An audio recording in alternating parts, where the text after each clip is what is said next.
ఓటుకు నోటు కేసులో phone tapping పై ఆధారాలు లేకే ఏపీ సర్కార్ వెనక్కి తగ్గిందన్నారు deputy CM Kadiyam Srihari. AP మంత్రులు మతిభ్రమించి మాట్లాడుతున్నారన్నారని, బాబుకు నోటీసులు ఇస్తే వారి భవిష్యత్ ఏంటో తేలుతుందన్నారు.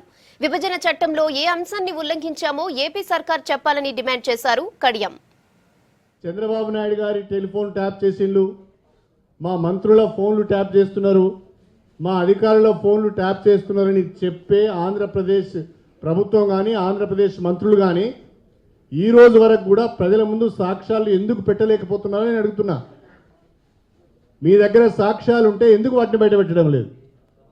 ఇవాళ చంద్రబాబు నాయుడు గారు స్టీవెన్సన్తో మాట్లాడిన మాట నిజమే, ఆ వాయిస్ రికార్డ్ అయింది మాట నిజమే, ఆ వాయిస్ది చంద్రబాబు నాయుడు గారిది అని నిర్ధారణ అయిన తర్వాత ఇక తప్పించుకోలేమనే గందరగోళ పరిస్థితుల్లో, అయోమయ పరిస్థితుల్లో మతి భ్రమించి మాట్లాడుతున్నారని నేను అనుకుంటున్నాను.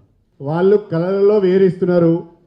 చంద్రబాబు నాయుడు గారికి నోటీస్ ఇచ్చిన తర్వాత, చంద్రబాబు నాయుడు భవిష్యత్తు ఏందో తెలిసిన తర్వాత వీళ్ళంతా ఏం మాట్లాడుతారో చూద్దాం.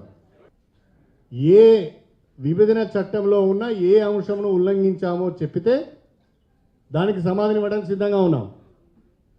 అది చెప్పకుండా